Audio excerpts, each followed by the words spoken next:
Virus संक्रमण के मामलों में तेजी से बचने के एक प्रयास के तौर पर गुजरात के सूरत शहर में दीपावली की छुट्टियों के बाद वापस लौटने वाले लोगों के लिए RT-PCR टेस्ट जांच रिपोर्ट पेश करना अनिवार्य कर दिया गया है।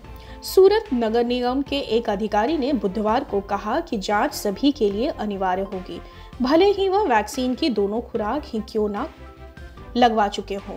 जांच रिपोर्ट 72 घंटे से अधिक पुरानी नहीं होनी चाहिए। नगर निगम ने कहा कि यह निर्णय इसलिए लिया गया है ताकि शहर में कोविड-19 के मामलों में तेजी न आ जाए। दीपावली और अन्य छुट्टियों के दौरान बड़ी संख्या में लोग, विशेष रूप से शहर की हीरा और कपड़ा इकाइयों में लगे प्रवासी श्रमिक, अपने गृह नगर जाते हैं।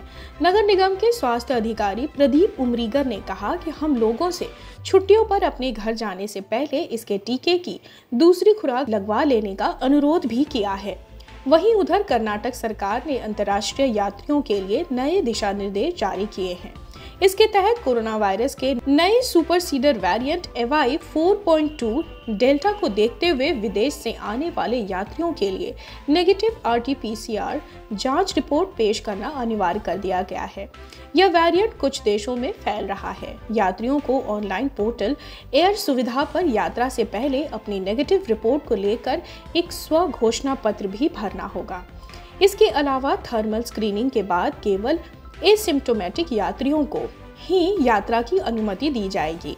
यात्रियों को अपने मोबाइल में आरोग्य सेतु ऐप डाउनलोड करने को भी कहा गया है।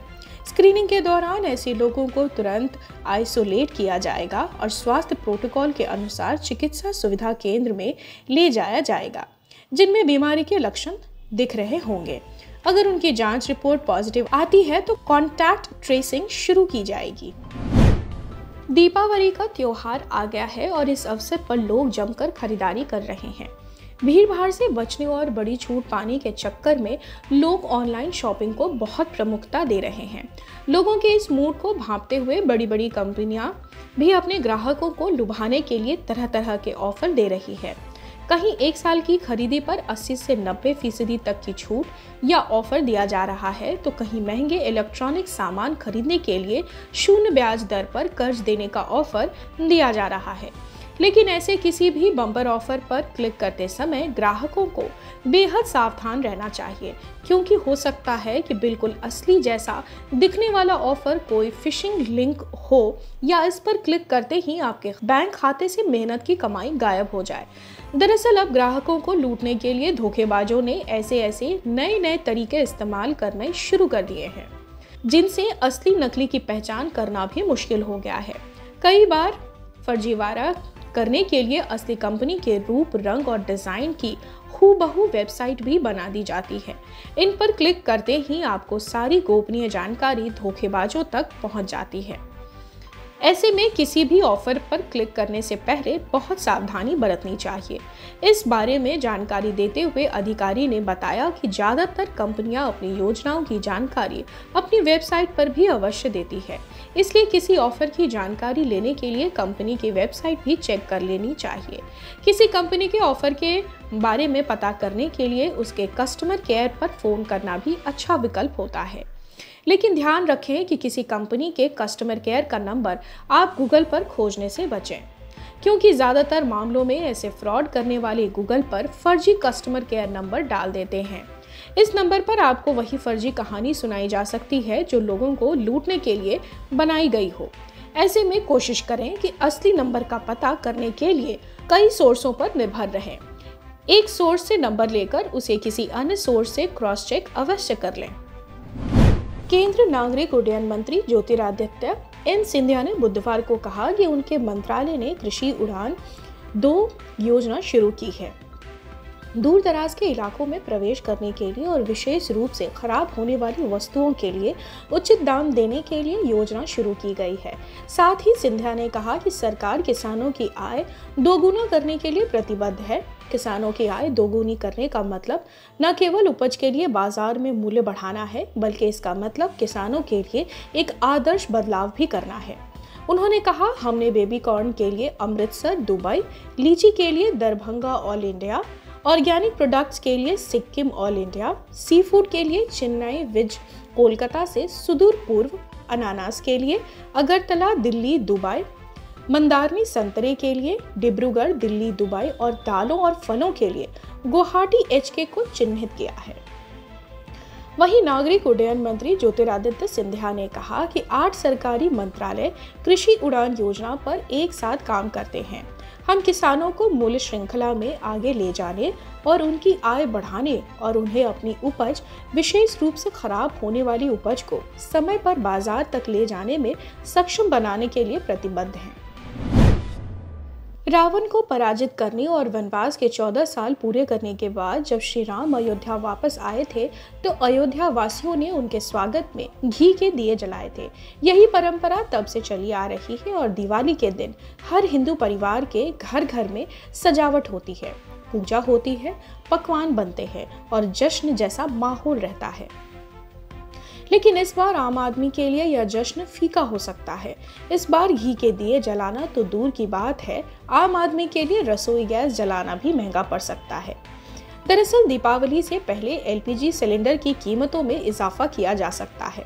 सूत्रों के अनुसार LPG के मामले में लागत से कम मूल्य पर बिक्री करने से होने वाले नुकसान इस समय 100 रुपए प्रति सिलेंडर तक पहुंच गया है। इसी नुकसान को कम करने के लिए LPG की कीमतें बढ़ाई जा सकती हैं। इससे पहले 6 अक्टूबर को LPG की कीमतों में 15 रुपए की बढ़ोतरी हुई थी। यहाँ ध्यान देने वाली बात यह है कि इस साल जुलाई से घरेलू LPG सिलेंडर के दाम 90 रुपए बढ़ चुके हैं। हालांकि अभी यह स्पष्ट नहीं है कि सिलेंडर की कीमतों में कितनी वृद्धि की जाएगी। लेकिन कोरोना वायरस महामारी और पहले ही महंगाई से जूझ रहे आम आदमी के लिए मामूली वृद्धि भी पहाड़ की तरह साबित होती है। सूत्रों ने बताया कि LPG सिलेंडर की कीमत में कितना इजाफा होगा, यह सरकार की अनुमति पर निर्भर करता है। अंतर्राष्ट्रीय स्तर पर कीमत में बढ़ोतरी होने से LPG सिलेंडर की बिक्री से सरकार को होने वाले नुकसान में काफी इजाफा हुआ है, जिसे अब कम करने की योजना है। सुप्रीम कोर्ट ने पेगासस जासूसी मामले की जांच के लिए जो कमेटी गठित की है, उसके सदस्यों में खुफिया एजेंसी रॉ के पूर्व सेक्रेटरी और NTRO जैसे अहम संगठन के अध्यक्ष रहे पूर्व IPS आलोक जोशी शामिल हैं। इनके अलावा डॉक्टर संदीप ओबराय, जो अंतर्राष्ट्रीय मानकीकरण संगठन अंतर्राष्ट्रीय इलेक्ट्रो तकनीकी आयोग तकनीकी समिति में उप समिति के अध्यक्ष हैं, को भी कमेटी में बड़ी जिम्मेदारी दी गई है। जांच कार्य में सहयोग देने के लिए गठित 3 सदस्य तकनीकी समिति में साइबर सुरक्षा और डिजिटल फॉरेंसिक विभाग के प्रोफेसर डॉक्टर नवीन कुमार चौधरी का नाम भी है। वे गांधीनगर स्थित राष्ट्रीय फॉरेंसिक विज्ञान विश्वविद्यालय में डीन के पद पर कार्यरत हैं। बता दें, सुप्रीम कोर्ट द्वारा गठित जांच कमेटी की अध्यक्षता रिटायर्ड जस्टिस RV रविंद्रन करेंगे। उनकी अध्यक्षता में जो कमेटी बनाई गई है, उसमें हरियाणा के पूर्व IPS आलोक जोशी और अंतर्राष्ट्रीय मानकीकरण संगठन में उप समिति के अध्यक्ष डॉक्टर संदीप ओबराय को बतौर सदस्य शामिल किया गया है। आलोक जोशी को साल 2012 में रॉ सेक्रेटरी बनाए जाने का आदेश जारी किया गया था। वे हरियाणा में कई जिलों के SP रहने के बाद प्रतिनियुक्ति पर रॉ में आ गए थे। साथ ही वे लंबे समय तक विदेश में भी रहे हैं। पाकिस्तान और नेपाल को लेकर उन्होंने विशेष काम किया है। विदेश से लौटने के बाद वे कुछ समय तक हरियाणा में IG के पद पर थे, लेकिन जल्द ही वे दोबारा से केंद्र में प्रतिनियुक्ति पर रॉ में लौट आए। रॉ से रिटायर होने के बाद 2014 में उन्हें NTRO में चेयरमैन पद की जिम्मेदारी सौंपी गई। गोरखपुर चंपादेवी पार्क में 31 अक्टूबर को होने वाले कांग्रेस की प्रतिज्ञा रैली में भीड़ जुटाने की जिम्मेदारी विधानसभा चुनाव लड़ने के इच्छुक उम्मीदवारों का भाग्य भी तय करेगी। गोरखपुर बस्ती मंडल के नेताओं को अपने अपने क्षेत्र से आम लोगों को इस रैली में लेकर आना है। जिस नेता के साथ जितनी भीड़, उसकी दावेदारी भी उतनी मजबूत मानी जाएगी। बता दें, यूपी में वाराणसी के लिए इस बार कांग्रेस ने एड़ी चोटी का जोड़ लगा दिया है। प्रियंका गांधी के नेतृत्व में अपने को मजबूत बनाने में जुटी कांग्रेस वाराणसी के बाद अब गोरखपुर में भी भीड़ जुटाकर अपनी ताकत दिखाना चाहती है। भीड़ जुटाने की जिम्मेदारी सबसे अधिक उन नेताओं के जिम्मे है जो अगले साल होने वाले विधानसभा चुनाव के लिए खुद को सशक्त उम्मीदवार बता रहे हैं। इसकी नियमित समीक्षा भी हो रही है। कांग्रेस के प्रदेश अध्यक्ष अजय कुमार लल्लू, वरिष्ठ नेता राजेश तिवारी समेत कई पदाधिकारी 2 दिनों से गोरखपुर में ही डेरा डाले हुए हैं। वरिष्ठ पदाधिकारियों की एक कमेटी हर जिले से आने वाले अनुमानित संख्या, आने का साधन आदि का विवरण नोट कर रही है। जिस नेता को जो लक्ष्य दिया गया है उसके अनुरूप अब तक क्या प्रयास किया गया, इस पर भी बात हो रही है। कांग्रेस का केंद्रीय कार्यालय भी यहां की गतिविधियों पर नजर रखे हुए है। शहर के चंपादेवी पार्क में होने वाले इस रैली के लिए कांग्रेस के प्रदेश अध्यक्ष अजय कुमार लल्लू खुद विभिन्न वर्गों के प्रतिनिधियों से मुलाकात कर रहे हैं। रेलवे समेत कई विभागों के कर्मचारी संगठनों, सामाजिक संगठनों, कृषक और मजदूर वर्ग के प्रतिनिधियों से मिलकर प्रदेश अध्यक्ष इस रैली में शामिल होने के लिए आमंत्रित कर रहे हैं। दिल्ली उच्च न्यायालय ने राजधानी की सड़कों, आवासीय कॉलोनियों की सड़कों पर पुलिस बैरिकेड के कारण आम लोगों को हो रही परेशानी के संबंध में दायर याचिका पर केंद्र और दिल्ली पुलिस को नोटिस जारी कर जवाब मांगा है। याचिका में आरोप लगाया गया है कि सुरक्षा के नाम पर की गई बैरिकेडिंग से नागरिकों को असुविधा होती है। मुख्य न्यायाधीश DN पटेल और न्यायमूर्ति ज्योति सिंह की खंडपीठ ने केंद्र और दिल्ली पुलिस को इस मुद्दे पर अपना पक्ष रखने का निर्देश देते हुए सुनवाई 24 नवंबर तय की है। यह जनहित याचिका जन सेवा वेलफेयर सोसाइटी ने दायर की है। याचिका में कहा गया है कि दिल्ली पुलिस ने तय दिशा निर्देशों का उल्लंघन करते हुए दिल्ली की सड़कों और आवासीय कॉलोनियों में बेपरवाह और अनियमित पुलिस बैरिकेड लगा रखे हैं। याची ने कहा कि शहर में भारी यातायात जाम का एक कारण पुलिस द्वारा सड़कों की अनावश्यक बैरिकेडिंग है। दिल्ली भर में कई सड़कों पर लोहे के बैरिकेड लगाने में अधिकारियों के कुप्रबंधन और अव्यावसायिक रवैये से जनता की सुरक्षा और कल्याण के लिए गंभीर कठिनाई और असुविधा होती है। अधिवक्ता बीरेंद्र बिक्रम और बांके बिहारी के माध्यम से दायर याचिका में कहा गया है कि ऐसे उदाहरण सामने आए हैं जहां सड़कों पर जंजीरों में लगे बैरिकेड लगाने से जानलेवा साबित हुए हैं। सड़कों पर बैरिकेड लगाने को लेकर दिशा निर्देशों का सही तरीके से पालन नहीं किया जा रहा है। याची ने कहा कि संगठन ने कहा है कि उसे कई शिकायतें की हैं और यहां तक कि पुलिस आयुक्त को ज्ञापन भी दिया है, लेकिन कोई कार्रवाई नहीं की गई है। दिशा निर्देशों का पालन करने के निर्देश के अलावा याचिका में सिविल सोसाइटी के सदस्यों सहित क्षेत्रवार समिति गठन करने, मोबाइल पुलिस बैरिकेड लगाने के लिए इलाके का सर्वेक्षण, पर्यवेक्षण और आकलन करने और अपनी रिपोर्ट पाक्षिक रूप से संबंधित पुलिस उपायुक्त को सौंपने की मांग की है। हिमाचल प्रदेश के ऊंचाई वाले क्षेत्रों में बुधवार को ताजा बर्फबारी हुई। राजधानी शिमला में दोपहर बाद करीब आधा घंटा बादल के गड़गड़ाहट के बीच झमाझम बारिश के साथ ओलावृष्टि भी हुई। प्रदेश के अनेक क्षेत्रों में मौसम मिला जुला बना रहा। कई जिलों में हल्के बादल छाए रहने के साथ धूप खिली। प्रदेश के अधिकतम तापमान में 2 से 3 डिग्री की कमी दर्ज हुई। प्रदेश में 31 अक्टूबर तक मौसम साफ बने रहने का पूर्वानुमान है। बुधवार को प्रदेश में 2 नेशनल हाईवे सहित 21 सड़कों पर यातायात ठप रहा। वहीं 22 बिजली ट्रांसफर भी बंद रहे। शिमला में 5 और कुफरी में 2.5 मिलीमीटर बारिश हुई। राज्य आपदा प्रबंधन सेल के अनुसार बुधवार को नेशनल हाईवे 3 दरचा से सरचू और नेशनल हाईवे 505 ग्राफू से लोसर के बीच यातायात बंद रहा। लाहौल स्पीति जिले में सबसे अधिक 19 और कुल्लू में 2 सड़कें बंद रही। कुल्लू जिले में 15, लाहौल स्पीति में 5 और हमीरपुर में 2 बिजली ट्रांसफर ठप रहे। हिमाचल प्रदेश में लोकसभा की 1 और विधानसभा की 3 सीटों के लिए हो रहे उपचुनाव के बीच प्रचार बुधवार शाम 6 बजे बंद हो गया है। इसी के साथ ही संबंधित विधानसभा व लोकसभा क्षेत्र में मौजूद गैर मतदाता स्टार प्रचारक और राजनीतिक हस्तियों का बाहर जाना शुरू हो गया है। प्रचार के अंतिम दिन सत्तारूढ़ भाजपा और मुख्य विपक्षी दल कांग्रेस से लेकर निर्दलीय प्रत्याशियों ने चुनाव प्रचार में पूरी ताकत झोंक दी। खास बात यह रही कि मुख्य राजनीतिक दलों के अलावा फतेहपुर सीट से निर्दलीय प्रत्याशी डॉक्टर रंजना सुशांत और जबलपुर कोटाखाई से निर्दलीय प्रत्याशी चेतन बरागटा ने भी बड़ी जनसभाएं कर शक्ति प्रदर्शन किया। दोनों ही नेता पूर्व भाजपाई हैं और दोनों ही विधानसभा क्षेत्रों में भाजपा दो धड़ों में बटी हुई है। प्रचार थमने के बाद मतदान के दिन से पहले तक सभी प्रत्याशी अपने 4 समर्थकों के साथ बिना किसी शोर शराबे के डोर टू डोर संपर्क करेंगे।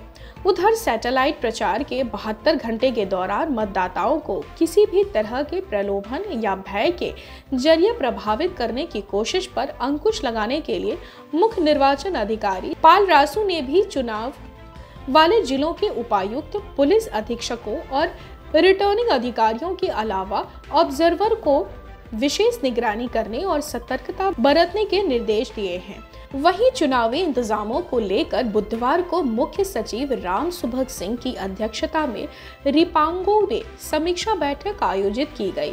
इसमें पुलिस महानिदेशक संजय कुडू, मुख्य निर्वाचन अधिकारी सी पाल रासू, किन्नौर विधानसभा क्षेत्र के सामान्य पर्यवेक्षक डॉक्टर संजय गोयल, जिला निर्वाचन अधिकारी और उपायुक्त अपूर्व देवांगन विशेष रूप से मौजूद रहे। मुख्य सचिव ने निर्देश दिए हैं कि भारत चुनाव आयोग के जारी सभी दिशा निर्देशों का कड़ाई से पालन सुनिश्चित बनाएं। रात के समय तैनात विभिन्न दस्तों की पेट्रोलिंग को बढ़ाने के भी निर्देश दिए गए हैं। चुनाव के दौरान मतदाताओं को दिए जाने वाले विभिन्न प्रलोभन पर भी कड़ी नजर रखी जाए, साथ ही वाहनों की नियमित रूप से जांच की जाए। उन्होंने क्षेत्र में ताजा हिमपात की आशंका पर मैन पावर और मशीनरी दोनों को ही तैयार रखने को कहा है। डीजीपी संजय कुडू ने सुरक्षा समीक्षा की। जिला निर्वाचन अधिकारी देवांगन ने बताया कि जिले में कुल 57,728 मताधिकार का इस्तेमाल करेंगे। इसके लिए 129 मतदान केंद्र स्थापित किए गए हैं। इसमें 3 सहायक मतदान केंद्र भी शामिल हैं। चुनाव प्रक्रिया में तैनात सभी अधिकारियों और कर्मचारियों को प्रशिक्षण दिया जा चुका है। 28 अक्टूबर को सभी मतदान पार्टियां अपने अपने गंतव्य के लिए रवाना होंगी। उत्तर प्रदेश की राजधानी लखनऊ के मडियाव इलाके में कल देर रात हुई मुठभेड़ में एसटीएफ ने सुपारी लेकर लोगों की हत्या करने वाले 2 बदमाशों को ढेर कर दिया। इनकी पहचान अली शेर उस डॉक्टर और कामरान के रूप में हुई है। दोनों माफिया मुख्तार अंसारी के शार्प शूटर बताए जा रहे हैं। यूपी पुलिस ने अली शेर पर 1 लाख का और कामरान पर 25,000 का इनाम घोषित कर रखा था। एसटीएफ के मुताबिक दोनों बदमाशों ने लखनऊ के एक बड़े कारोबारी की हत्या की सुपारी ली थी। इसके लिए कुछ दिनों से मडियाव इलाके में छिपकर रह रहे थे। अली शेर पर 40 से अधिक मुकदमे दर्ज है। इसी तरह कामरान पर भी 8 से ज्यादा मुकदमा दर्ज है। अली शेर ने पिछली 22 सितंबर को रांची में भाजपा नेता जीतराम मुंडा की हत्या भी की थी। इससे पहले फरवरी में आजमगढ़ के बसपा नेता की हत्या में भी उसका नाम सामने आया था। दोनों बदमाशों के पास से 1 कार्बाइन, 2 पिस्टल समेत भारी मात्रा में कारतूस बरामद किए गए हैं। आज करीब ये शाम को 8:30 बजे के तकरीबन ये बदमाशों के साथ एसटीएफ की टीम की मुठभेड़ हुई, जिस टीम को मैं खुद लीड कर रहा था। तो एक्सचेंज ऑफ फायर हुआ। ये बदमाश जो है ये मड़ियाव से ये घैला रोड, जैसा कि हम लोग को इंटेल मिली थी पिन पॉइंट कि पुराने लखनऊ की तरफ जा रहे हैं किसी सनसनीखेज वारदात को अंजाम देने के लिए। तो यहाँ पर उनको इंटरसेप्ट करके कॉर्डन करके चेक करने की कोशिश की गई। उनको वार्न किया गया, बट उन्होंने फायरिंग शुरू कर दी और ताबड़तोड़ फायरिंग की। एक्सचेंज ऑफ फायर में एसटीएफ की तरफ से भी फायरिंग की गई। तो जब फायरिंग रुकी तो देखा गया कि वो घायल हो गए थे। तो उनको तुरंत ही सिविल हॉस्पिटल भेजा गया फॉर इंस्टेंट ट्रीटमेंट। अभी हॉस्पिटल से कोई रिपोर्ट नहीं आई है। अभी तक जो पता चला है कि उसमें एक अली शेर है जिसपे 1 लाख का इनाम है, और ये IS 191 गैंग, मुख्तार अंसारी का जो गैंग है, इसका शार्प शूटर है, प्रोफेशनल किलर है। जितनी हत्याएं इसने यहाँ की हैं, कई हत्याएं इसने अदर स्टेट्स में की हैं। भारत सरकार के नवीनीकरण ऊर्जा मंत्रालय द्वारा सोलर रूफटॉप योजना शुरू की गई है। इस योजना के माध्यम से देश का कोई भी नागरिक फ्री में अपने छत पर सोलर पैनल लगवा सकते हैं और इस योजना के अंतर्गत सोलर पैनल से फ्री बिजली आदि अन्य लाभ प्राप्त कर सकते हैं। सोलर रूफटॉप योजना के अंतर्गत अपनी छतों पर सोलर पैनल लगवाने पर सब्सिडी प्रदान की जाती है। सरकार द्वारा कार्यालय, कारखानों आदि की छतों पर सोलर पैनल लगवाने की सुविधा प्रदान कर रही है। इस योजना का नाम सोलर रूफटॉप योजना है। इस योजना के अंतर्गत कोई भी नागरिक अपनी छत पर फ्री में सोलर पैनल लगवा सकते हैं। 1 किलोवाट का सोलर पैनल लगवाने के लिए 10 वर्ग मीटर स्थान की आवश्यकता पड़ती है। सोलर पैनल का लाभ 25 सालों तक उठाया जा सकता है। इसकी पूर्ण लागत का भुगतान 5 से 6 सालों में पूरा हो जाता है, जिसके बाद 19 से 20 सालों तक इसका मुफ्त लाभ उठाया जा सकता है। सोलर रूफटॉप योजना का आवेदन करने या इस योजना से जुड़ी किसी भी प्रकार की समस्या के समाधान के लिए आप इस हेल्पलाइन नंबर 1800-180-3333 पर संपर्क कर सकते हैं। इसके अलावा आप आधिकारिक वेबसाइट पर जाकर भी संपर्क सूचना प्राप्त कर सकते हैं और आसानी से अपनी समस्या का समाधान कर सकते हैं।